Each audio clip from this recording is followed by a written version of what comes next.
सभी सीटेट अभ्यर्थियों का मैथ सीखो चैनल पे बहुत बहुत स्वागत। बिना समय गंवाए चलते हैं, मुद्दे की बात करते हैं। पहला क्वेश्चन है, निम्नलिखित अक्षरों में के किस समूह में क्षैतिज और ऊर्ध्वाधर दोनों प्रकार की सममिति रेखाएं हैं।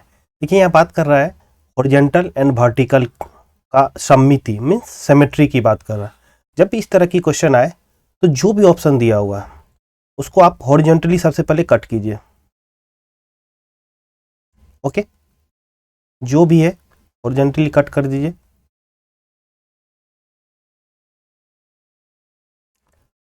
हॉरिजॉन्टली कट करने के बाद ये देखिए जो कौन सा जो समूह है उसको ये ऊपर और नीचे दोनों कट हुआ है तो दोनों सिमिलर हो, मीन्स जैसा नीचे है वैसा ऊपर हो।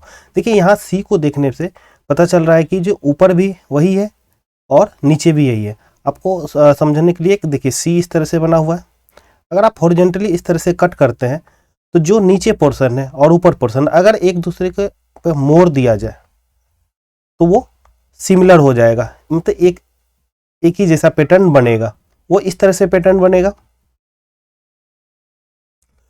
अगर इस तरह का पैटर्न बना तो तब हम उसको बोलेंगे जो वह क्षैतिज मीन्स हॉरिजॉन्टल सममिति है।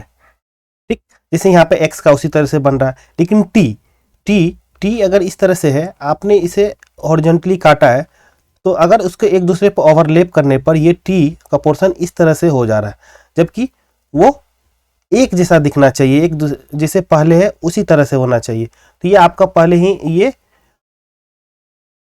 हॉरिजॉन्टली सममिति नहीं है। ठीक, तो वर्टिकली चेक करने की जरूरत नहीं है क्योंकि दोनों मुझे होना है। इसमें देखिए ऑप्शन बी में एक्स बिल्कुल हॉरिजॉन्टली अगर कट कर है तो ऊपर और नीचे दोनों का एक ही जैसा है सारा तीनों। तो यहाँ पे एक ऑप्शन हो सकता है कि ये वर्टिकली भी हो। तो अब इसे आप वर्टिकली एक बार हम चेक कर लेते हैं। जब इसे हम वर्टिकली चेक करते हैं तो देखिए यहाँ पे इस टाइप में बन रहा है आपका, ये एक्स है। तो आप इस तरह से अगर आप क्रॉस करते हैं तो ये वाला लेफ्ट पोर्शन और ये राइट पोर्शन देखिए एक दूसरे पे अगर आप पलट दीजिएगा, इसको मोड़िएगा तो दोनों समान होगा। ठीक है, उसी तरह से आपका एच है। अगर एच को भी आप कन्वर्ट करते हैं, अगर आप चेक करिएगा देखिए इस तरह से आपका मिल जाएगा। अगर इस तरह से वर्टिकली कर रहे हैं तो आपका इस लाइन ये आपको इस तरह से मिलेगा। तो दोनों तरफ देखिए सिमेट्री है, एक्स के लेफ्ट साइड में भी और राइट साइड में भी, इसलिए इसे बोल देंगे हम वर्टिकली है। और ओ को तो जानते हैं, चाहे आप इस तरह से काटिए या इस तरह से काटिए आपको सिमिलर मिलेगा। तो इस तरह से आपका ऑप्शन बी हो जाएगा। चलते हैं नेक्स्ट सवाल पे। कह रहा है राकेश और सानिया आपस में चर्चा कर रहे हैं। वो क्या कर रहा है, चर्चा कर रहा है। राकेश कहता है जो त्रिज्या व्यास की दुगुनी होती है, ओके, और सानिया कहती है कि त्रिज्या व्यास की आधी होती है। मीन्स कहने का मतलब ये है कि जो त्रिज्या और व्यास के बीच दोनों का रिलेशन कुछ ना कुछ है और उस दोनों के बारे में बात कर रहा है। तो चलिए देखते हैं किन की बात सही है या दोनों की बात सही है। हम सभी जानते हैं त्रिज्या जो रेडियस होती है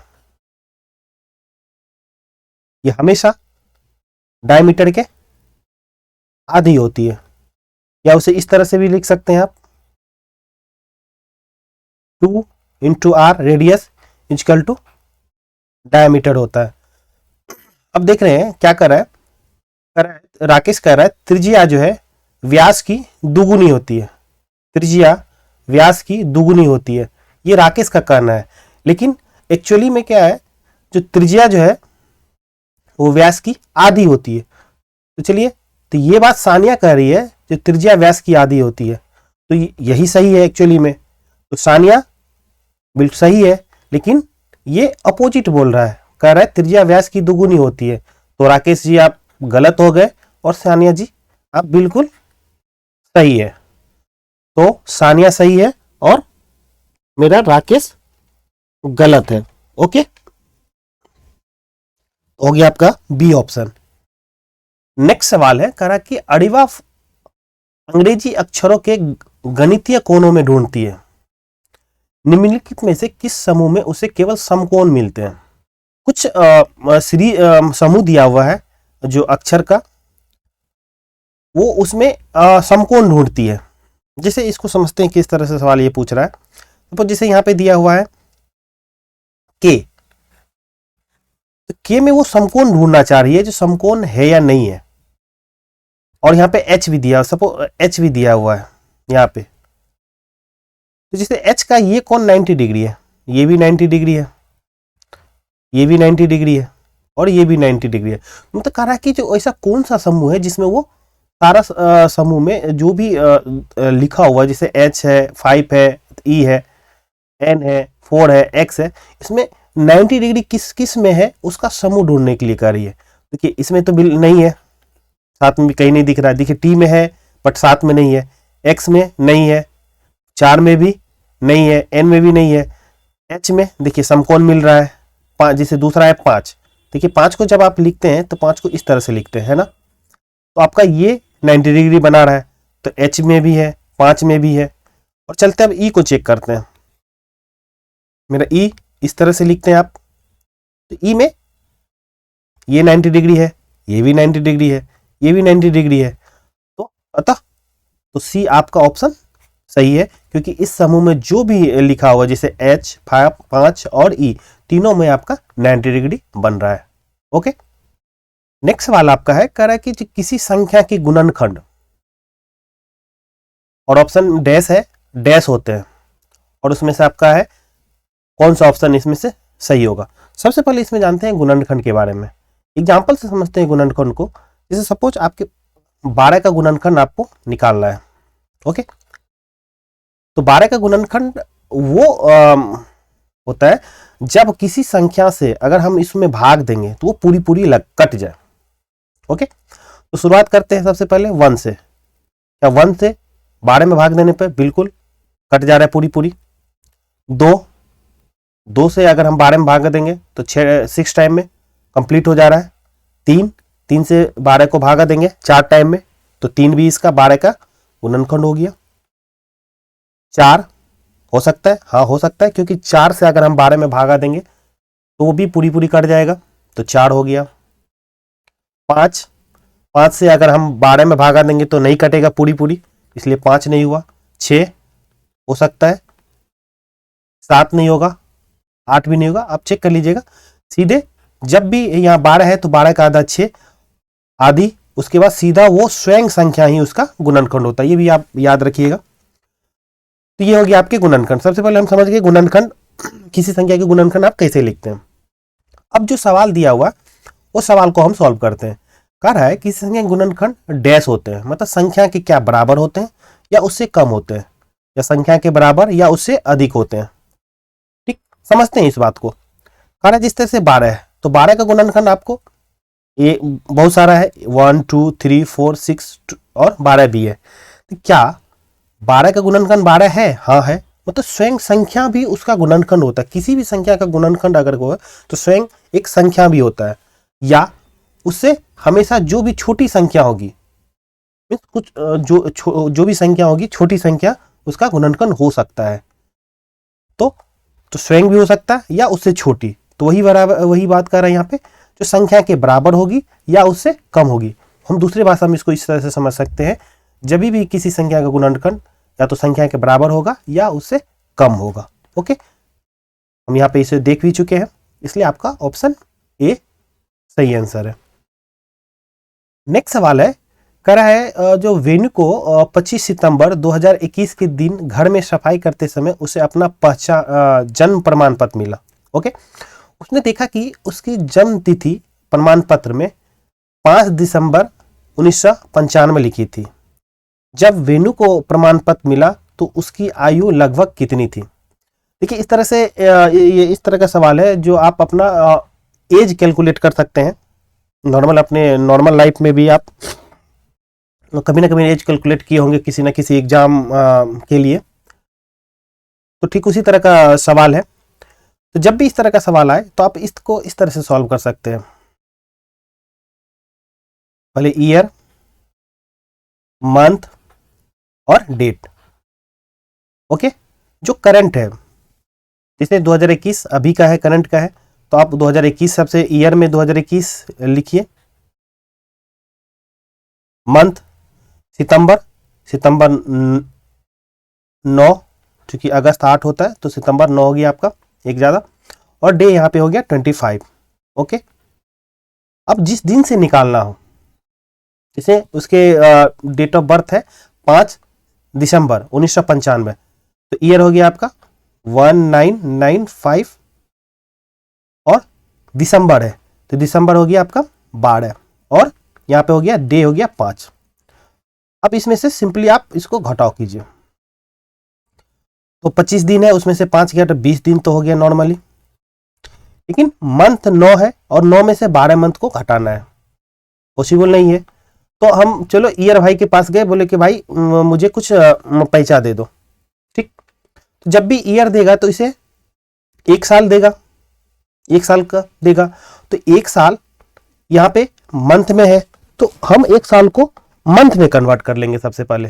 तो 1 साल इजकल टू 12 मंथ, तो अब मेरे पास हो गए 12 और 9 मंथ तो था ही, तो मेरे पास हो गए 12 9 21, और 21 में से अगर आप 12 घटाओगे तो यहां बच जाएगा आपको 9 मंथ। ठीक, तो ये 9 बच गया। अब तो 1 साल जो था, 1 साल तो हमने मंथ को दे दिया, तो यहां पे बच गया 2020 बच गया। ओके, 2020 बच गया। अब उसमें से 2020 में से 95 घटाओ, तो सीधे आपको दिख रहे हो यहाँ पे 25 साल। तो कहने का मतलब ये हो गया जो उसका जो आयु है, आयु आपका हो गया 25 साल 9 मंथ और 20 दिन। देखिए इस तरह का कुछ ऑप्शन दिख रहा है आपको, देखिए 25 साल 9.1/2 महीने, अप्रॉक्स में आपको इसको लिख सकते हैं। आप कन्वर्ट कीजिएगा 20 दिन को तो आपको यही आएगा। इस तरह से आपका ऑप्शन बी हो गया। अगला सवाल है, जो कुछ हाइट दिया हुआ 5% का, जो 136 है, 161 है, 156 है, 159 है और 162 है, तो कह रहा है कि इसका सम ज्ञात करने के लिए, लेकिन इसका एक कंडीशन दिया है जो याद रखिएगा मीटर में। हमेशा इस तरह का जब भी सवाल होगा तो आप हमेशा ये याद रखिएगा, जो यूनिट का बहुत ध्यान रखिएगा, क्योंकि यहाँ पे देखिए दिया हुआ सेंटीमीटर में, लेकिन आपको कह रहा है मीटर में ज्ञात करने के लिए।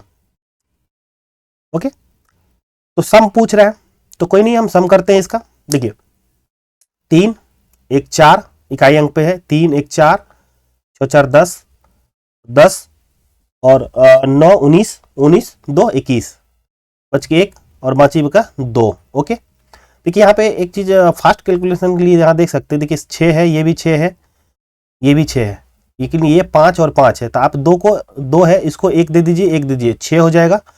तो 6 टोटल हो गए, 1 2 3 4 5, तो 6 पंचे 30 हो जाएगा,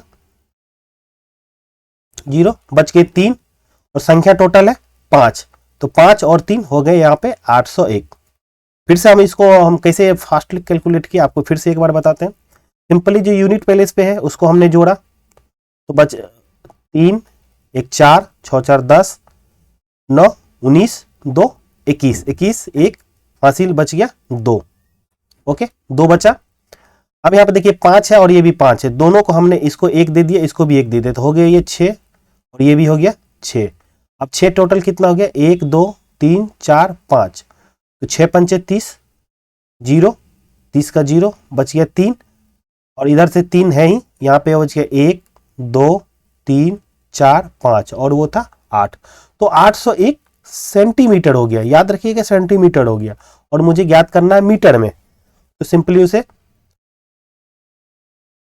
100 से डिवाइड कर दो, तो 8 दशमलव मतलब 8 मीटर हो गया और 01 सेंटीमीटर हो गया, तो 8 मीटर और 01 मतलब 1 सेंटीमीटर, तो बी आपका ऑप्शन हो गया। इस तरह से आप फास्ट और आसान से भी कैलकुलेट कर सकते हैं। अगला सवाल है, देखिए इस टाइप का क्वेश्चन अगर आए तो सबसे पहले घबराना नहीं चाहिए। क्वेश्चन जो भी आए आप सबसे पहले पढ़िए, क्योंकि बहुत ऐसा क्वेश्चन है जिसमें क्वेश्चन में ही उसका सॉल्यूशन भी छुपा हुआ है। जिस तरह से इस तरह का क्वेश्चन में देखिए सॉल्यूशन उसके साथ में ही छुपा हुआ है। कह रहा है 1729 को रामानुजन संख्या कहा जाता है। क्यों कहा जाता है वो दिया हुआ है, क्योंकि यहाँ एक सबसे छोटी संख्या है जिसे 2 अलग अलग तरीकों से 2 संख्याओं के घन के योग द्वारा दर्शाया जा सकता है। अब वो ऑप्शन में दिया हुआ कौन कौन सी संख्याओं का युग में, समझते हैं इसको इस तरह से। देखिए जैसे 1729 दिया हुआ है ना, इसको रामानुज संख्या कहा जाता है। उसमें से इस तरह से जो कोई एक संख्या x है, सपोज अगर इसका क्यूब किए प्लस y है y क्यूब की है, तो वो 1729 अगर आ जा रही है तो हम उसके बोलेंगे रामानुजन संख्या में, और वो x और y क्या होगा युग में, वो मुझे ऑप्शन से पता करना है। ठीक, तो सीधे हम चलते हैं ऑप्शन पे। इसका हम आपको पहले भी बता चुके हैं कि जो आपको एटलीस्ट 20 तक क्यूब याद, क्यूब रूट, और 50 तक आपको स्क्वायर, ये दोनों याद कर लीजिए, आपको बहुत राहत मिलने वाली है इसमें। पहला ऑप्शन है 1। देखिए यहाँ पे इसका अगर हम x 1 रखें, 1 का क्यूब 1 होता है, और y की जगह अगर हम मेरा 12 है तो 12 का क्यूब हो जाएगा आपको 1728। तो दोनों जोड़ के 1729 हो रहा है। तो 1 और 12 ये तो है, लेकिन 1 और 12 दूसरा ऑप्शन में भी है, तो इस वजह से ये दोनों तो नहीं होगा, ए और बी में कोई ना कोई होगा। चलिए तो अब देख लेते हैं हम, यहाँ पे देखिए 9 को देख लेते हैं। 9 का क्यूब 729 हो जा रहा है। ठीक, तो अब 1729 में 1000 की कमी है, तो 8 तो होगा नहीं, क्योंकि 10 का क्यूब ही 1000 होता है। तो इस तरह से देखिए ये दोनों में से तो होगा नहीं ये, तो ये 1 और 12 तो था ही। देखिए ये 1 और 12 जब हम लिए थे यहाँ पे है, और यहाँ पे है 1000, क्योंकि 10 का क्यूब 1000 हो जा रहा है। तो दोनों जोड़ के आपका हो गया 1729। तो आपका ऑप्शन बी सही है। ओके, तो इस तरह का सवाल जब भी आए तो आप घबराइए नहीं, एक बार जरूर सवाल को पढ़िए। अगर आप सवाल को समझ गए तो बस कैलकुलेशन बाकी रह जाता है, और कुछ बेसिक टूल आपके पास जरूरी होनी चाहिए, जैसे क्यूब, स्क्वायर। ओके, नेक्स्ट सवाल है, कह रहा है कि 3 मित्र क्रमशः 20 मिनट, 30 मिनट और 45 मिनट के अंतराल पर अपने मोबाइल फोन पे संदेश प्राप्त करते हैं। एसएमएस आता है उनके पास कितने अंतराल पे, 20, 30 और 45 के। उन्हें संदेश एक निर्धारित समय पर एक साथ प्राप्त होना शुरू हुआ, वे कितने समय के बाद पुनः एक साथ संदेश प्राप्त करेंगे। देखिए इस तरह का क्वेश्चन जब भी आए तो समझ जाइए कि आपको कहीं ना कहीं वो आपको जो भी संख्या दी हुई उसका एलसीएम ज्ञात करने के लिए कह रहा है। ओके, तो यहाँ पे मुझे निकालना है 20, 30 और 45 का एलसीएम। सिंपली से निकालिए इसको, 2 से 10, 15, यहाँ पे 45 कटेगा नहीं, 5, 3, फिर 15, और इसके आप लगाइए, सॉरी ये 45 है, और 3 से 5, 1 और 15 हो गए। 5 से कैंसिल आउट कीजिए, 1, 1, 5 दिया 15। ओके, यहाँ पे कैलकुलेट 2, 2 दूना 4, या 12, 5, 60, और 60 गुना 3, 180। 180 आपके हो गए मिनट, जो कि सारे मिनट में दिए हुए, और 180 मिनट हमारे कितने घंटे के बराबर होते, 3 घंटे के बराबर होते। क्यों, क्योंकि 60 मिनट इक्वल टू 1 घंटा होता है। तो आप ऑप्शन डी हो जाएगा। अगला सवाल है जो आपको फ्रैक्शन के बारे में बता रहा है, कह रहा है निम्नलिखित में से सबसे बड़ी, ओके, और सबसे छोटी भिन्न कौन कौन सा है। ठीक, और भिन्न मुझे दिया हुआ है, इस तरह से भिन्न आपको दिया है। तो जब भी है तो इसका सबसे पहले देखिए अंश और हर, जैसे अंश यहाँ पे 3 है और हर, अंश और हर का क्या अंतर सेम है। देखिए यहाँ पे अंश 3 और 4 1 का डिफरेंस है, 6 और 7 1 का डिफरेंस है, 1 और 2 1 का डिफरेंस है, 2 और 3 1 का डिफरेंस है, 4 और 5 इसमें भी 1 का है, और 5 और 6 इसमें भी 1 का है। जब अंतर समान हो, अंतर आपका समान हो, ओके, तो अब यहाँ पे है एक बड़ी भिन्न का, कोई ना कोई एक बड़ी होगी और छोटी होगी। याद रखिएगा जब अंतर समान हो तो बड़ी भिन्न, तो जिसका अंश बड़ा होता है, जिसका अंश बड़ा होता है, तो अंश इसमें सबसे बड़ा है 6, तो ये जो भिन्न हो जाएगी 6/7, ये आपकी हो जाएगी बड़ी भिन्न। और छोटी भिन्न वो भिन्न होगी जिसका अंश छोटा हो, तो यहाँ पे अंश सबसे छोटा 1 है ना, इसलिए ये 1/2 आपकी छोटी भिन्न हो जाएगी। तो बड़ी भिन्न और छोटी भिन्न आप इस तरह से निकाल सकते हैं। आई होप समझ में आ गया होगा। इससे रिगार्डिंग और भी कुछ टाइप है इसके निकालने के, तो वो आपको डिटेल अलग से वीडियो बना के मैं आपको दे दूंगा। अगला सवाल है जो ये पैटर्न टाइप के कुछ सवाल पूछे, रीजनिंग टाइप का ही ये सवाल है, बट इसको घबराना नहीं, बहुत आसान सवाल है। क्योंकि इस सवाल में, इस टाइप के सवाल में भी आपके क्वेश्चन में ही आंसर छुपा रहता है। ओके, जैसे एक पैटर्न दिया हुआ है, क्या है पैटर्न, 1 + 3 = 4 है, 1 + 3 + 5 = 9 है, और फिर 1 + 3 + 5 + 7 = 16 है, और 1 + 3 + 5 + 7 + 9 = 25 है। तो अब हमसे पूछ रहा है तो इस तरह जो ये सीरीज है, तो यहाँ पे क्या होगा। ओके, समझिए, यहाँ पे लेके 1, 3, 5, 7 और 9 का योग जो है 25 है। ओके, तो यहाँ कहीं ना कहीं यहाँ तक का योगफल वो दे चुका है, वो 25 है, और बाकी इसमें ऐड किया है। ओके, जैसे जब हम 1 और 3 को जोड़ते हैं 4 होता है, इस 4 में हमने 5 जोड़ा 9 हुआ, 9 में हमने 7 जोड़ा तो 16 हुआ, 16 में 9 जोड़ा 25 हुआ, और 25 में चूंकि 9 तक का 25 है, 25 में इसने इतना जोड़ दिया है, तो संख्या क्या होगी। ओके, चलिए 25 में जोड़ते हैं, 5 इकाई अंक पे, इसका इकाई पढ़ते हैं, 5 1 6, 6 1 7, 6 3 9, 5 14, और 14 7 21, इकाई अंक पे 1 है। देखिए ऑप्शन में कोई 1 है इकाई अंक पे, हाँ है, बस यही ऑप्शन होगा समय कम करने के लिए। देखिए फिर भी हम कैलकुलेट कर लेते हैं, 21 1 2 बच गया, 2 2 4 1 5 1 6 1 7 1 8, देखिए हो गए 81, ऑप्शन भी आपका 81 है। ओके, अगला सवाल है, कह रहा है वो न्यूनतम संख्या चाहिए, चुनिए। देखिए यहाँ पे एक न्यूनतम बात कर रहा है, और दूसरा एक कंडीशन है पूर्ण वर्ग हो, और प्रत्येक संख्या 16, 20 और 24 से भाग हो जाती हो।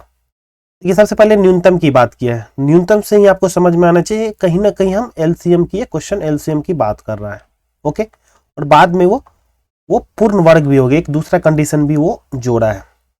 जब भी इस तरह की सवाल आए तो आप सबसे पहले जो दिया हुआ है, जैसे यहाँ पे है 16, 20 और 24, इसका आप एलसीएम लीजिए, जो बेसिक तरीका है उसके उसी से। यहाँ पे है 2, 8 टाइम में 10, और ये हो गया 12 12। अब होगा इसे 2 से 4 5, और हो गए 6, 2 5 और बच गए 3। ठीक, तो इसको आप इस रूप से लिखिए, 2 गुना 2 गुना 2, 2 गुना 5 गुना 3। ओके, अब देखिए ये न्यूनतम तो यहां तक बात हो गई, लेकिन कह रहा है कि जो एक पूर्ण वर्ग हो, पूर्ण वर्ग हो, इस कंडीशन को भी हमें फुलफिल करना है। ओके, तो हम जो भी संख्या सेम संख्या है तो उसका हम पेयर बनाते हैं। जैसे यहाँ पे 2 और 2 है, एक पेयर हो गया, ये एक पेयर हो गया। क्यों पेयर बना रहे हैं, क्योंकि हम पूर्ण वर्ग की बात कर रहे हैं। यहाँ 5 है गुना 3 है, तो अगर हम एक 5 से और गुना कर दे, एक और 3 से गुना कर दे, ये 5 और ये 5 एक पेयर हो जाएगा, ये 3 और 3 एक पेयर हो जाएगा। क्यों पेयर बना रहे हैं, क्योंकि पूर्ण वर्ग की बात कर रहा है। इस तरह से अगर आपके पास ये बोला जाए, जैसे 4 है तो 4 पूर्ण वर्ग क्यों है, 2 गुना 2 के टर्म में लिखते हैं। कभी भी अगर हम √4 लिखते हैं तो आपको ये बोलते हैं कि जो 2 है, क्यों, क्योंकि ये 2 पेयर में आ जा रहा है आपका। ठीक ना, तो इसी तरह से मुझे पूर्ण वर्ग बनाने के लिए, यहाँ पे मुझे 5 और 3 जो है, देखिए इकलौता है, तो जस्ट इसको भी जोड़ी बंधन में बांध देते हैं हम, एक 5 से लेके और एक 3 से लेके। तो हमने क्या किया, 5 गुना 3, एक 5 और एक 3 से हमने गुना किया, तो एक जोड़ी बंधन में बिल्कुल बंध गया। अब कह रहा है, तो अब इसका हम टोटल कैलकुलेट कर लेते हैं, वो कितना होगा। ये हो गया आपके 4 और ये हो गया 4, तो ये हो गया 16, आपका ये हो गया 5 का गुना 5, 25 हो गया, और ये हो गया 3 का स्क्वायर 9, 16 गुना 5 80, तो 32 8 400 गुना यहाँ है 9, 9 चौक 36, ये आपका ऑप्शन बी हो जाएगा। ओके, नेक्स्ट सवाल है, संख्या दिया हुआ है 10011 को 101 से भाग देने पर क्या शेषफल प्राप्त होगा। बहुत ही बेसिक सवाल है, भाग दीजिए आपको 10011 इसको डिवाइड करना है 101 से, और ये पता करना है जो मुझे शेषफल कितना होगा, ठीक ना। ठीक है, 101 है, आप इसे 9 टाइम्स में लगाइए, 9 टाइम में 909, और इसे आप 11 में से 9 गया 2, और यहां बच गया आपका 9, अब यहां से 1 नीचे उतरा, फिर लगाइए आप 9 टाइम में, तो 909, 909, और 21 में से 9 घट गया, बच गया आपको 12।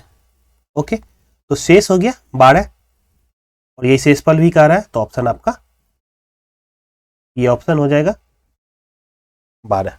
अगला सवाल है, कर है जो एक संख्या दी हुई है 78636 में से दोनों 6 के स्थानीय मानों का गुणनफल ज्ञात कीजिए। देखिए, हम पिछली वीडियो में भी आपको स्थानीय मान और अंकित मान दोनों के बारे में बहुत डिटेल से बताए हुए, और उसमें आपको बताए थे कि जब भी स्थानीय मान की बात करते हैं तो वो किस स्थान पे है।